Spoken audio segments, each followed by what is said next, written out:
오늘 추수감사 주일입니다. 복된 추수감사 주일 예배에 오신 여러분을 환영합니다. 우리 먼저 우리 추수감사절이니까 누구한테 감사해야 될까요? 하나님 베풀어 주신 은혜와 사랑에 감사합니다. 한번 고백하겠습니다. 하나님 베풀어 주신 은혜와 사랑에 감사합니다. 그러면 옆 사람에게도 감사해야죠. 옆 사람은요 사랑이에요. 옆 사람이 한 해 동안 나에게 베풀어 주신 사랑에 감사합니다. 시작. 한 해 동안 베풀어 주신 사랑에 감사합니다. 감사합니다. 예, 감사를 자꾸 표현하는 여러분 되시길 축복합니다. 우리는 1년에 2번씩 감사 주일을 보냅니다. 여러분 기억나시죠? 1년 중에 딱 2번 하는데 그 중에 상반기 한 번이 있어요. 봄 끝날 즈음에 있는 그 감사절이 맥주 감사절이죠. 봄철에 있는 그 보리와 그 다음에 밀을 수확하고 나서 감사하죠. 그래서 맥주 감사주일이 있고 가을에 있는 감사주일인데 오늘이에요. 오늘 무슨 감사주일이죠? 추수 감사주일입니다. 이 2번의 주일을 통하여서 뭐 하냐면 하나님께 1년 동안 베풀어 주신 은혜에 감사하는 시간을 우리가 보내고 있습니다. 여러분 지금 우리 추수감사절은요 11월 셋째 주, 미국에서는 넷째 주에 하는데 미국은요 추수감사절 어떻게 보내냐면 일주일 내내 보내요. 그리고 그때는 칠면조 고기를 딱 먹고 그러면서 정말 이웃들과 함께 풍성하게 나누는 시간을 미국에서 갖고 있습니다. 그러면 우리 궁금하잖아요. 왜 추수감사주일이 이렇게 생겨났는지, 또 언제 생겼는지, 그리고 어떻게 생겼는지, 어디서 시작됐는지 이제 궁금하게 되는데요. 이 추수감사절은요, 영국과 유럽에서 신앙이 아주 좋은 사람들이 영국 쪽과 유럽 쪽에 기독교인들을 핍박하는 사람들이 있었어요. 특히 이제 개신교, 그러니까 뭐 진실한 믿음을 가지고 있는 그 정말 참된 믿음을 가지고 있는 그 사람들을 핍박하는 천주교 쪽이 있었어요. 그래가지고 그 천주교 때문에 신앙 때문에 어떠냐면 모든 걸 다 여러분 가지고 있는 모든 터반, 내가 가지고 있는 모든 기반을 다 내려놓고 배를 타고 미국으로 넘어가게 됩니다. 그게 몇 년이냐면요 1621년이에요. 1620년 1620년이라고 합니다. 뭐라고요? 1620년. 자, 여러분 메이플을 타고 한번 보세요.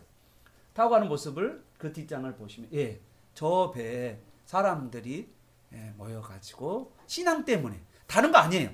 뭐 돈 때문도 아니고 아무것도 아니고 그냥 단지 믿음 때문에 내가 진짜 자유롭게 예수님을 믿고 싶고 그리고 하나님을 찬양하고 싶어서 그들이 자기의 정든 고향 기반을 다 내려놓고 이 정말 아무도 살지 않는 인디안들은 살고 있었지만 정말 허벌판과 같은 그런 아무것도 없는 그 땅 가운데 그 미국 땅에 들어간 거예요. 여러분 생각해 보세요.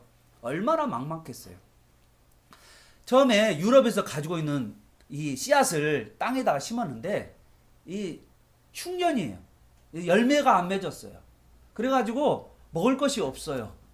그런데 그 다음에 이제 생각해 보니까 이게 뭐 어떻게 할 수가 없었어요. 그런데 그 옆에 그 인디안 한 사람이 우리를 그 넘어온 그 신앙인들 그 믿음의 사람들을 인디안 한 사람이 도와줬어요. 그래서 그 사람 인디안 때문에 이제 놀랍게 그해 풍년을 맞이하게 됩니다.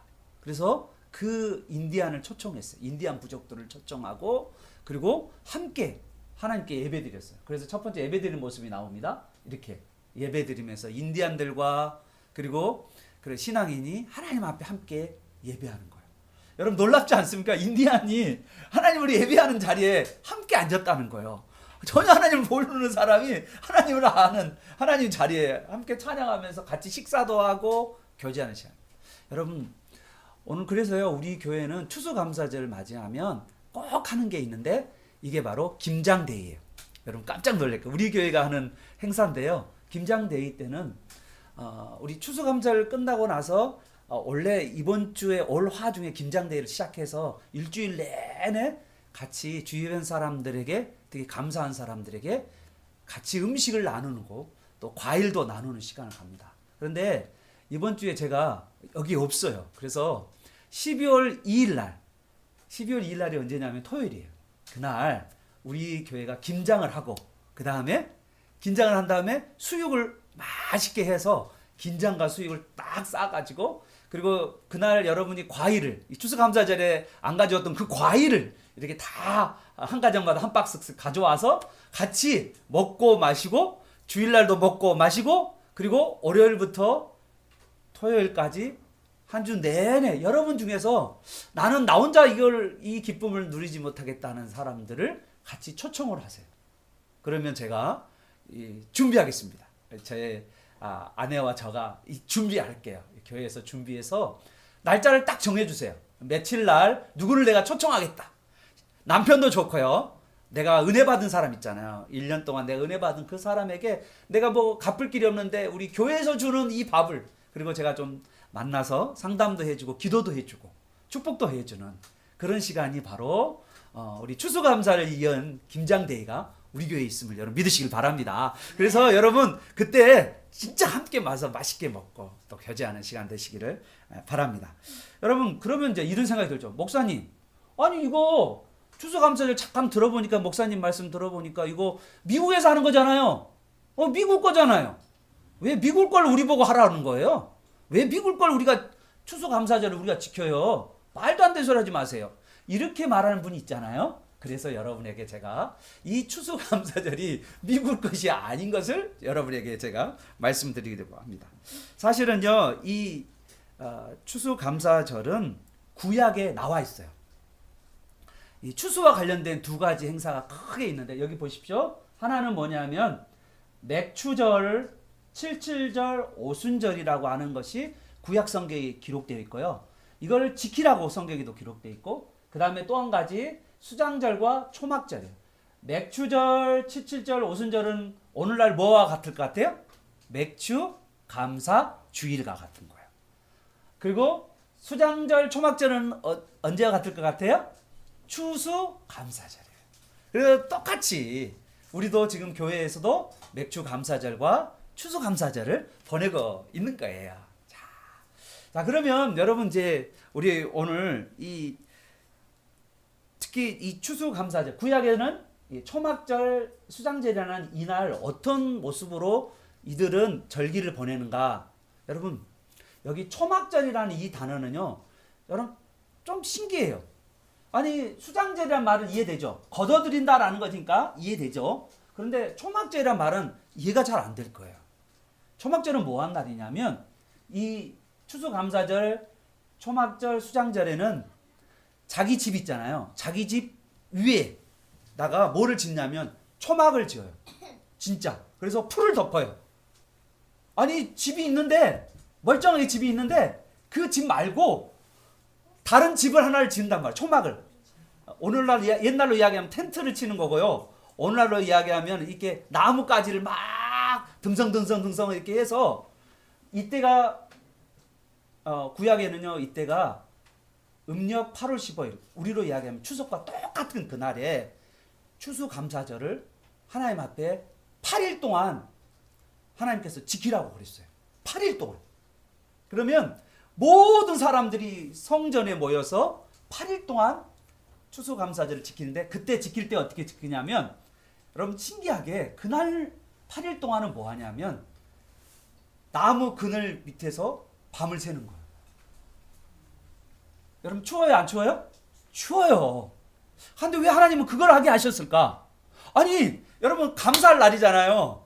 그리고 풍성한 날인데, 아니 그날은 왜 하필 이 감사하고 기쁜 날에 저기 그 나뭇가지 몇 개 이렇게 올려놓고 이 날을 세면서 거기서 지내라고 왜 말씀하셨을까? 왜 초막에서 이렇게 정말 살기 힘든 곳에서 살게 하셨을까라는 거예요. 여러분 진정한 감사는 어떻게 나오냐면 어려움 중에 감사가 나와요. 여러분 초막절은 그 일주일 동안 8일 동안 하나님의 백성들, 구약의 백성들은 어떻게 지냈냐? 그들은요 이 초막에서 들어가서 8일 동안 광야 가운데 40년 동안 보냈던 그 시기, 하나님께서 광야 동안에 너무 힘들었던 이스라엘 백성들이 출애굽하고서 광야 동안 40 동안 있는 동안에 하나님께서 주신 그 광야에 먹을 것이 하나도 없잖아요. 그 없는 그 가운데 하나님께서 40년 동안을 하나님께서 인도해 주셨잖아요. 너무너무 감사해요. 아니 여러분, 광야 40년에서 어떻게 살 수 있을까요? 사람이 어떻게 광야를 40년 동안 어떻게 살 수 있을까요? 불가능하죠. 그런데 하나님께서 먹이시고 입히시고 그리고 보호해 주셔서 40년 동안 살게 된 거예요. 그걸 생각하는 거예요. 그래서 내가 가장 힘든 시기를 생각하면서 이 초막절에 수장절에 하나님께 감사했다는 겁니다. 구약부터 이 감사하는 시간들을 가졌어요. 자, 그런데 그러면 오늘날 신약에 와서 그러면 딱 1년에 2번만 감사해야 되나요? 라는 질문을 할 수가 있어요. 신약에 오면 여러분 신약에 오면 감사를 어떻게 하라고 했는지 우리 한번 암송한 데살로니가전서 5장 18절 우리 상반절만 같이 한번 크게 암송해 보도록 하겠습니다. 시작. 범사에 감사하라. 나연아, 범사에 감사하란 말이 쉬운 말 같아, 어려운 말 같아? 지키려고 하면 너 있잖아, 하나님 말씀을 이렇게 생각해. 그냥 좋은 말씀이야, 나 오늘 앉아가지고 좋은 말씀 들어, 그렇게 산 사람은 범사에 감사, 뭐 범사에 감사, 그렇지, 그렇게 생각할 수 있어요. 그런데 진짜 범사에 감사라는 말씀 명령이잖아요. 하나님이 우리에게 주신 명령이잖아요. 그 명령을 지키는 것은 쉬울까 어려울까? 어려워요, 여러분. 이거는요, 내가 봤을 때 하나님 무리한 명령이에요. 이런 명령을 주면 어떻게 해요? 우리가 지킬 수 있는 거 지켜야지. 하나님 이거 지키지도 못하는 명령이잖아요. 범사에 어떻게 감사해요? 이렇게 따져야 돼. 여러분 이건 못 따지면 여러분요, 나는 오늘 아침 주일날 그 추수감사절에 한 말씀 좋은 말씀 들었다라고 생각하지, 내가 진짜 지키려고 하는 사람들은요, 이 말씀은요 도저히 이해가 안 되는 말씀이에요. 이해돼요? 여러분 범사에 감사할 수 있어요? 안 돼. 여러분 어떻게 감사를 날마다 할 수 있어요? 심지어는 어떨 때요? 내가 절망스러울 때, 내 인생이 꼬일 때, 내 일이 안 될 때, 이게 감사가 나와요? 원망과 불평이 나오지 무슨 감사가 나와요? 그런데 오늘 말씀은 하나님께서 우리에게 명령한 거라니까요. 너무나도 무리한 명령이에요. 이 명령은 이걸 지킬 수 있을까요, 없을까요? 못 지켜요. 못 지키는 말씀을 왜 우리한테 보냈냐고요. 우리에게 왜 이거를 주셨냐고요. 범사에 감사하라는 이런 터무니없는 말씀을, 말도 안 되는 말씀이잖아요. 여러분 안 그래요? 안 그러냐고요. 생각해봐요. 이거 지킬 수 없는 명령을 왜 우리한테 주셨냐고요. 우리는 이걸 고민을 해봐야 돼요. 한 번도 고민 안 해봤죠. 그냥 범사에 감사, 뭐 범사에 감사하지 뭐. 그러면서 집에 가면 짜증 부리고 당연한 것처럼 생각하고 막 화내고 막 분노하고 막 그러잖아요. 감사가 안 나오잖아요. 범사에 감사 안 되잖아요. 그런데 성경은 범사에 감사라고 지금 말하고 있어요. 지킬 수 없는 명령을 지키라고 지금 주신 거예요. 도저히 못 지켜요. 그런데 여러분 이 감사를 지킬 수 있도록 하신 분이 있어요. 여러분 이 감사를 지킬 수 있도록 여러분 보고 먼저 지키라고 말하지 않고 이 범사의 감사를 지키신 분이 계신데, 그분이 누구냐면 예수 그리스도예요. 그래서 그리스도 예수 안에서 너희를 향하신 하나님의 뜻이 뭐다? 범사에 감사한 거예요. 여러분 오늘 말씀 중에 하박국 말씀을 조금 잠깐 여러분에게 나눠주려고 해요. 잘 봐요. 이 하박국 말씀이 구약의 말씀이에요. 잘 보세요. 자, 우리 한번 17절 한번 읽어볼까요? 시작. 비록 무화과 나무. 자, 여기에 여러분 앞에다가 계절을 넣어야 돼요. 자, 무화과 나무가 무성할 때가 봄이에요. 봄. 무화과 나무 잎이 무성할 때 뭐라고요? 봄철이에요. 자, 보세요. 농사를 짓는 삶을 살아가는 사람들에게, 이스라엘 백성들에게 주신 말씀인데, 자요, 무화과 나무, 봄철에 있는 무화과 나무가 무성하지가 못해요. 그러면 열매가 맺을까요? 안 맺을까요? 맺을 수가 없는 상황이에요. 두 번째, 포도나무는요, 여름에 정말 아름답게 열매를 맺어가고 있어요. 여름에 포도나무에 열매가 있어요? 없어요? 없어요. 또요, 여러분, 가을에, 자, 가을에 감람나무 소출을 하게 되는데, 가을에 감람나무 소출이 없어요. 그리고 이스라엘은 특이하게 겨울이 우기예요. 우리는 여름이 우기잖아요. 비가 내리는 날이잖아요. 이스라엘은 겨울에 비가 내려요. 그때 밭에 뭐가 있냐면 밀과 보리가 자라가게 돼요. 그런데 겨울에 밭에 먹을 것이 있어요? 없어요? 없어요. 그러면 어떻어요?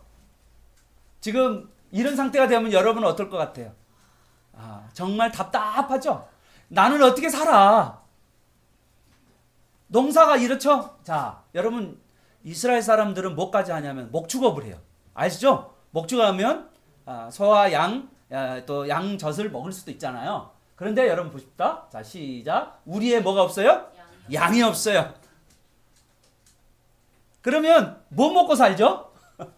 예약간에 뭐가 없죠? 소가 없죠. 아무것도 없어요. 이거 감사할 수 있을까요? 없을까요? 없어요. 여러분, 우리 인생이 있잖아요.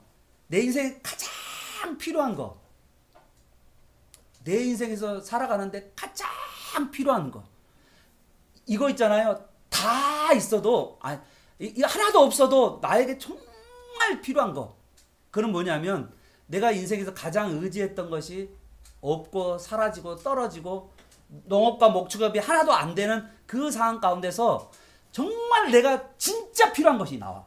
생각나요. 여러분 인생 가운데 한번 생각해 보세요. 내 인생에 모든 것이 다 하나같이 다 안 됐어. 그냥 아무것도 안 됐어. 자, 그런데 그 가운데서 내가 마지막에 남은 것, 그것은 바로 뭐냐면 하나님이 가장 귀하게 주신 거예요. 마지막에 남은 게 뭔지 알아요? 바로 18절이에요. 여러분이 원하는 거 있잖아요. 여러분, 우리 중에 여기 나연이는 대학 가는 것이 원하는 것이고, 우리 여기 중에서는 여기 고등학교 중학생들은 좋은 대학으로 막 이제 앞으로 공부하면서 가기 원할 거고, 도엽이는 어떻게든지 또 직장 생활을 또 잘할 수 있도록 또 하나님께서 길을 열어주기를 원하실 거고, 각자가 여러분 하나님께서 원하는 것이 있을 거예요. 하나님께 원하는 거 있을 거예요. 근데 그게 이루어져요? 안 이루어져요? 안 이루어져요. 지금 바라는 게 안 이루어졌잖아요. 하나도 없어요. 내가 가진 게 하나도 없다니까요. 그런데 그 가진 게 하나도 없을 때 내가 있는 것이 있어요. 그게 뭐냐면 18절이에요. 18절 읽어볼까요? 나는 여호와로 말미암아 즐거워하며 나의 구원의 하나님으로 말미암아 기뻐하리로다. 여러분, 여기에 이 구원의 하나님이 누구냐? 누굴까요? 예수 그리스도예요. 예수 그리스도. 사랑하는 여러분, 예수님은요 하나님이세요. 하나님의 보좌에 앉아 계신 분이에요. 그런데 그 보좌의 영광을 가지고 가장 부유하신 분이에요. 모든 걸 다 가지고 계신 분이 바로 예수님이에요. 그런데 이 예수님이 그 하늘 보좌를 버리셨어요. 누구 때문에요? 여러분 때문에요. 나 때문에요. 나 때문에 버리셨어요. 그리고 예수님이 뭐 하셨냐? 그 부유하신 분이 가난해지셨어요. 그래서 뭐 하게요? 가난한 우리가 부유하도록. 그래서 구원의 하나님인 거예요. 여러분, 내가 바라고 원하는 것이 내가 얻지를 못할 수도 있어요. 지금 당장. 그런데 먼저 지금 우리가 감사할 게 뭐냐면 이 구원의 하나님을, 나를 위하여 오신 그 구원의 하나님을 여러분은 붙드는 저 여러분 되기를 축복합니다. 그래서 이 구원의 하나님 때문에 감사할 수 있는 거예요. 다른 거 다 없어요. 내가 원하는 거, 내가 바라는 거, 내가 얻고 싶은 거 다 없어요. 없어도 내가 구원의 하나님, 나를 위해 오신 그 구원의 하나님 때문에 감사할 수 있음을 여러분 믿으시길 바랍니다. 두 번째로 여러분이 감사하라고 하는 이유를 알아야 돼요. 여러분 생각해 봐요. 여러분, 범사에 감사하라는 말이 쉬운 말이 어려운 말이에요? 안 되는 말이에요. 우리가 도저히 범사에 감사할 수 없어요. 그런데 왜 이 명령을 했을까? 이 명령은요, 하나님께서 따라하세요. 하나님께서 하나님께서 내 인생을 내 인생을 책임져 주시겠다는 말이에요. 아멘. 아멘. 여러분 도저히 아니 감사할 수 없잖아요. 어떻게 감사해요? 우리 삶에 내가 바라고 원하는 게 하나도 없는데 할 수 없어요. 감사할 수 없다고요. 그런데 구원의 하나님 때문에 감사할 뿐만 아니라 여러분 하나님께서요 범사에 감사라고 말씀하신 이유는 야 너는 감사할 수 없지만 내가 감사할 거리를 너에게 주겠다. 내가 너 인생을 책임지게 주겠다. 그래서 뭐라고 하냐면 여러분의 삶 가운데 모든 일을 합력하여 선을 이루어가게 내가 하겠다. 하나님께서 책임지겠다는 거예요. 여러분 감사할 수 없지만 내가 감사해봐. 내가 너 인생 책임져 준다니까. 나는 선하고 나는 탁월하고 나는 모든 걸 할 수 있는 하나님이야. 전능하신 하나님이야. 너는 감사할 수 없는 상황 가운데 있지만 나는 너를 감사하도록 하겠다라고 책임져 주겠다고 하는 약속의 말씀이 바로 너 보고 우리 보고 범사에 감사하라는 명령입니다. 여러분 놀랍지 않아요? 이 하나님이 이런 큰 뜻을 가지고 도저히 우리가 감사할 수 없는 우리에게 감사하도록 명령하신 거예요. 여러분 이번 우리 추수감사절에 첫 번째로 우리가 감사해야 될 게 뭐냐면 하나님이 우리에게 베풀어 주신 일들을 한번 조금씩 생각해 보십시오. 여러분 최소한 여러분이 인생에 거덜난 인생은 아니잖아요. 그죠? 여러분 인생 가운데 집도 있고 차도 있고 또 살 때도 다 있잖아요. 하나님이 주신 것이 너무나도 많아요. 그것만으로도 감사한 거죠. 근데 또 하나님이 내 생각에는 내가 원하는 것을 안 줬다라고 생각할 때가 있어요. 그렇지만 그 안 줬다 할 때도 하나님께서는 뭐 하시냐면 내가 너 인생 책임질 거니까 너는 나를 찬양하고 감사해라. 하나님께서 우리에게 뭐라고요? 어려울 때 찬양하고 감사하라 그렇게 이야기하고 계십니다. 사랑하는 여러분, 우리가 어려울 때도 찬양하고 감사하는 여러분들께 축복합니다. 그래서요 오늘 여러분 놀라운 것은 뭐냐면 제일 이제 오늘 이 시간에 이제 우리가 이제 끝났어요. 설교가 끝났어요. 지금 이 시간에 뭘 하냐면 한 해 동안 하나님께서 나에게 베풀어 주신 가정 안에서의 감사, 그리고 또 공부나 직업 안에서의 감사, 그리고 개인적인 감사, 신앙적인 감사를 여러분 쓰는 시간을 가질 거예요. 근데 여러분 감사는요 표현 하나면 안 돼요. 여러분 우리 교수님 한 분이 학생들한테 개인적으로 장학금을 줬대요. 신대원 때 장학금을 줬는데 사람들이 감사하다는 말을 교수님께 안 했대요. 그랬더니 교수님이 야 감사도 모르는 전도사가 어딨냐 그러면서 전사님들 다 집어하라는 거예요. 왜냐하면 감사는요 표현해야 돼요. 감사는 표현하는 거예요. 그래서 오늘 이 시간 우리가 하나님 앞에 감사를 표현하는 시간을 갖도록 하겠습니다. 그래서 메모지를 제가 여러분에게 나눠줄 거예요. 근데 여러분 중에 어떤 감사가 있냐면 이런 감사 있어요. 여기 보십시오. 마지막에 자기 죽음의 감사인데 이걸 뭐냐면 실패 감사예요. 실패. 어떤 분이 부도 나서 부도 감사를 했대요. 부도 났대. 서울에서 큰 사업을 저지르는데 큰 사업을 하다 보니까 돈이 너무 많으니까 주일 예배를 드릴 수 있어요 없어요? 너무 바쁘니까 주일에 안 들고 골프 치고 놀러 다니고 막 온갖 돌아다녔어요. 그리고 배는 어떻게 되냐면 배가 베들레헴이 됐어요. 베들레헴. 그런데 부도가 난 거예요. 그런데 알고 봤더니 이게 성인병이 걸려가지고 이 사람이 완전히 이 몸이 안 좋은 상태가 된 거예요. 그런데 부도가 나니까 어디 가냐면 시골에 내려가서 농사를 짓다가 신앙이 회복되고 건강도 회복되고 몸도 20kg 빠져가지고 뭐 그래가지고 이 부도 난 것에 대해서 감사했대요. 여러분 감사할 거는 너무나도 많습니다. 오늘 이 시간에 우리 감사 종이를 제가 나눠줄까요? 볼펜하고 종이하고 제가 나눠줄 테니까 한번 적어보세요.